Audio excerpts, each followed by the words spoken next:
DYFI పట్టణ committee ఆధ్వర్యంలో Siddhapur housing board కాలనీలో ఉన్నటువంటి పల్లె ప్రకృతి వనాన్ని సందర్శించడం జరిగింది. ఈ సందర్భంగా డివైఎఫ్ఐ సంగారెడ్డి జిల్లా కార్యదర్శి అనిల్ మాట్లాడుతూ ప్రజలకు పిల్లలకు సాయంత్రం పూట ఉదయం పూట ఆహ్లాదం కోసం గత ప్రభుత్వం పట్టణంలో పల్లె ప్రకృతి వనాలను నిర్మించడం జరిగిందని, మున్సిపల్ అధికారులు పార్కులను నిర్మించి గాలికి వదిలేశారని, వాటిని సంరక్షించడానికి అక్కడ సిబ్బంది నియమించకపోవడంతో అందులో చాలా వస్తువులు విరిగిపోయి తుప్పు పట్టి పిల్లలకు ప్రజలకు ఎలాంటి ఉపయోగం లేకుండా నిరుపయోగంగా మారిపోయాయని, వీటిని బాగు చేసి ప్రజలకు అందుబాటులోకి తేవాలన్న ఆలోచన సదాశివపేట మున్సిపల్ అధికారులు లేకపోవడం బాధాకరమని, ఇప్పటికైనా ఈ పల్లె ప్రకృతి వనాలలో చెడిపోయినటువంటి పరికరాలను బాగు చేయాలని, పార్కులో ఉన్నటువంటి పిచ్చి మొక్కలను తొలగించాలని, ప్రజలకు ఆ పార్కులో సేద తీరే విధంగా ఉపయోగకరంగా ఉండే విధంగా అధికారులు చూడాలని మున్సిపల్ అధికారులను డిమాండ్ చేయడం జరిగింది. ఈ కార్యక్రమంలో డివైఎఫ్ఐ పట్టణ కార్యదర్శి శ్రీకాంత్, నాయకులు ప్రశాంత్, మహేష్, ఫెరోజ్, నరేందర్, కిరణ్, రాజు తదితరులు పాల్గొన్నారు.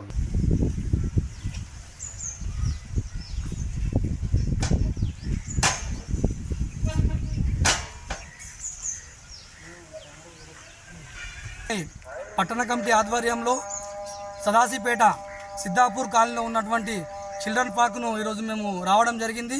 ఈ పార్కులో ఉన్నటువంటి వస్తువులు, పిల్లలు ఆడుకునే వస్తువులు మొత్తం కూడా విరిగిపోయి జంగు పట్టి తుప్పు పట్టి పిచ్చి మొక్కలు వేసి ఈరోజు ప్రజలకు పిల్లలకు ఈరోజు అందుబాటులో లేకుండా నిరుపయోగంగా ఉన్నాయి.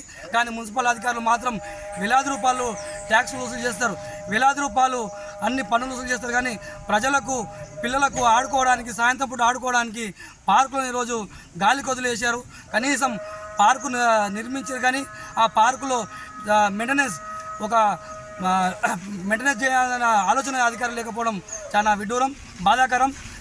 వెంటనే ఈ పార్కును మున్సిపల్ అధికారులు సందర్శించి ఈ పార్కులో ఏవైతే చిల్డ్రన్స్ ఆడుకునే వస్తువులు ఉన్నాయో, జైంట్ వీల్ కానీ, రౌండ్ వీల్ కానీ, మిగతా ఆట వస్తువులు ఏవైతున్నాయో వాటన్నిటిని కూడా రిపేర్ చేయించాలి, ఆధునీకరించాలి.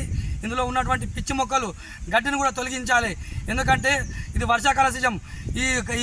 ఈ కాలంలో పాములు కానీ అదే విధంగా వేరే విష సర్పాలు తిరిగే అవకాశం ఉంది. కాబట్టి పిల్లలు వస్తారు, చిన్న చిన్న పిల్లలు వస్తారు. కాబట్టి వాళ్ళ ఆరోగ్యానికి ఈరోజు ప్రమాదకరంగా ఈరోజు ఈ పార్కు మారింది. కాబట్టి దీన్ని వెంటనే అధికారులు స్పందించి బాగును మొత్తం ఈ పార్కును మంచిగా ఆధునీకరించి ఒక వాచ్మెన్ కూడా ఎప్పటికీ నిత్యం ఉండే విధంగా చూడాలని చెప్పి ఈరోజు మేము డివైఎఫ్ఐ నుంచి మున్సిపల్ అధికారులను కోరుతున్నాం.